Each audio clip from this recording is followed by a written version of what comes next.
কি করছেন? আমি বসে আছি। তো কাজে বেরিয়েছেন? হ্যাঁ,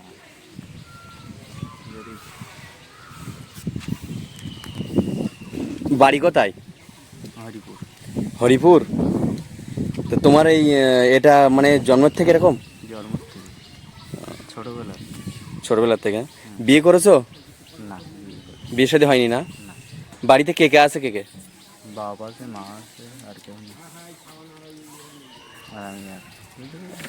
ও, আব্বা মা আর তুমি একা? হ্যাঁ, আর কেউ নেই। আব্বা কাজ করতে পারে? না, আব্বা কাজ করতে পারে না? না, কাজ করতে পারি না। তাহলে তো সংসার খুব কষ্টের মধ্যে যায়। কেউ কাজ করতে পারে না, ওই জন্য আমি এই করি, বুঝতে পেরেছি? ও, আর কি করো? তাই গ্রামে গ্রামে ঘুরে যা মানুষ দেয় এইভাবে চালাও, তাই তো? সব বাড়ি নিয়ে গেছে।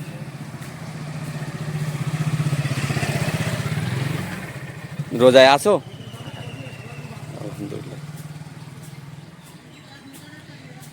আর কি করবো বলুন তো, আমি তো এই ছোটোখাটো একটা ব্যবসা করি, আর এই যাওয়া আসার পথে যদি গরিব অসহায় মানুষ পায় তাদেরকে একটু সাহায্য করি, বুঝতে পেরেছেন? তা তোমার এই তোমাকে দেখে আমি মানে এ করলাম বলে আমি বললাম যে যাই ভাইটাকে কিছু মানে সাহায্য করতে পারি কি দেখি। তো যাই হোক, যান, আর কি বলবো, এটা নেন, খুশি করে নেন। ঠিক আছে, আল্লাহ রহমান ভালো হুম, রাখুন, সুস্থ রাখুন। যেটা দিয়েছি এটা নেন। আমি তো এখন কিছু পয়সা করি কোথা থেকে পাই না, এটা হচ্ছে আমার ইনকাম থেকে আমি তোমাকে দিলাম, বুঝতে পেরেছো? ঠিক আছে।